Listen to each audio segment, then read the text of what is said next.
नमस्कार, मैं रिया और आप देख रहे हैं डॉक्टर साहिब। आज हमारे साथ मेडिवर्सल हॉस्पिटल के डॉक्टर ऋषि किशोर मौजूद है। डॉक्टर साहब बिहार के जाने माने किडनी रोग विशेषज्ञ हैं। तो डॉक्टर साहब बहुत बहुत स्वागत है आपका हमारे चैनल में। Thank you. आज हम आपसे जानकारी लेने वाले हैं कि जब किडनी पैच जब डायलिसिस के बाद जो मरीज होते हैं बहुत सारे कन्फ्यूज़न होता है कि उन्हें खान पान क्या दें। तो डायलिसिस के बाद एक सवाल ये है कि डायलिसिस के बाद खान पान किस तरीके से रखा जाए ताकि उन्हें किसी तरह की परेशानी ना हो।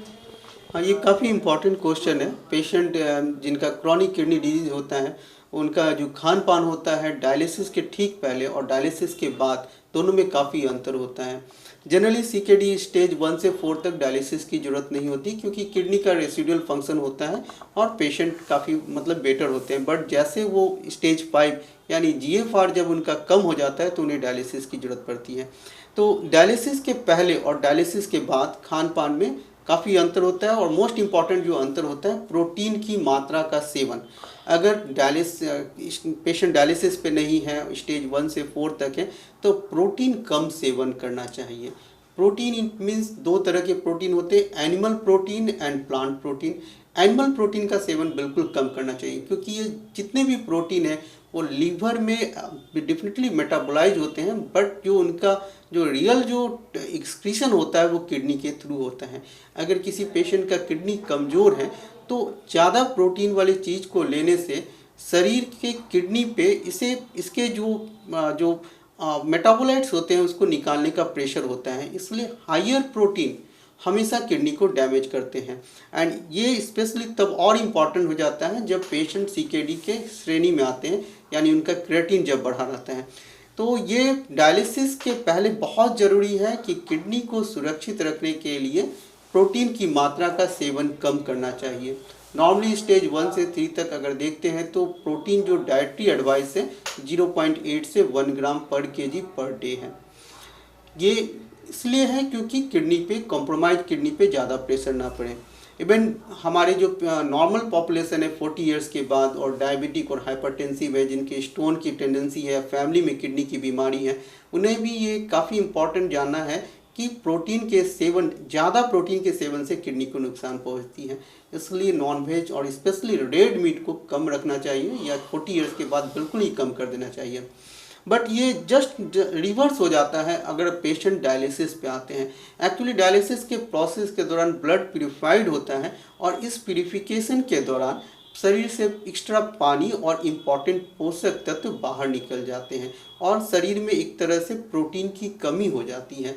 अगर उनको प्रोटीन की मात्रा पूरी अच्छी तरह से सेवन नहीं करें तब उनकी शरीर कमज़ोर हो जाएंगे। तो डायलिसिस के बाद हम लोग प्रोटीन को हायर साइड में रखते हैं क्योंकि इसकी रिक्वायरमेंट है और वो कंटिन्यू डायलिसिस के दौरान एग्जिट होती है।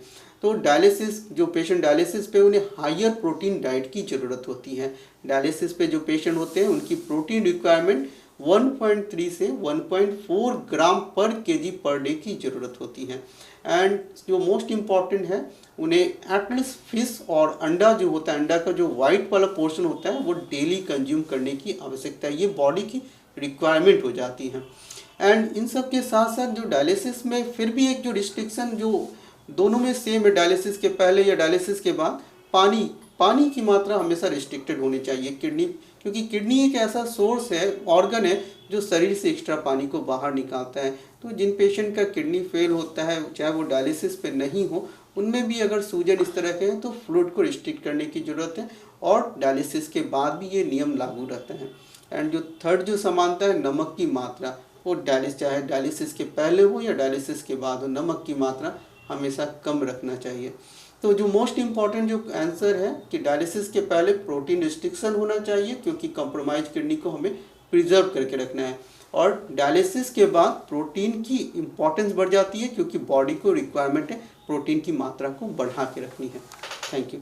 जैसा कि आपने एक ये बात बताया कि प्रोटीन कम लेना है किडनी, जैसे डायलिसिस हो रहा है तो किडनी पे असर ना पड़े इसके लिए प्रोटीन की मात्रा कम रखनी है। तो इसमें एनिमल प्रोटीन में एक दूध और पनीर कुछ ज़्यादा ही लोग खाते हैं, तो इसमें वो कैसे मेंटेन कर सकते हैं? अगर डायलिसिस के पेशेंट की बात करें तो उसमें प्रोटीन की मात्रा को बढ़ा के रखना है क्योंकि उन्हें प्रोटीन की रिक्वायरमेंट है। और डायलिसिस में जो प्रोटीन जो होती है वो दो तरह की होती है, animal protein and plant protein. Plant protein जो बेसिकली हम लोग सोयाबीन होते हैं, और एनिमल प्रोटीन में चाहे वो नॉन वेज हो, दूध हो, तो ये इनकी मात्रा को बढ़ा के रखना था। एक जो स्पेशल कंडीशन होता है जो कि डायलिसिस पेशेंट में कॉमन है कि फास्फोरस की मात्रा बढ़ जाती है। तो फास्फोरस की मात्रा बढ़ने से काफ़ी कमजोरी आ सकती है, या इचिंग की प्रॉब्लम होती है, हड्डी कमज़ोर होते हैं। तो उस कंडीशन में डायलिसिस के पेशेंट में भी बोलते हैं कि जो हाई प्रोटीन डाइट को थोड़ा रिस्ट्रिक्ट रखना है, अदरवाइज हम लोग नहीं बोलते हैं।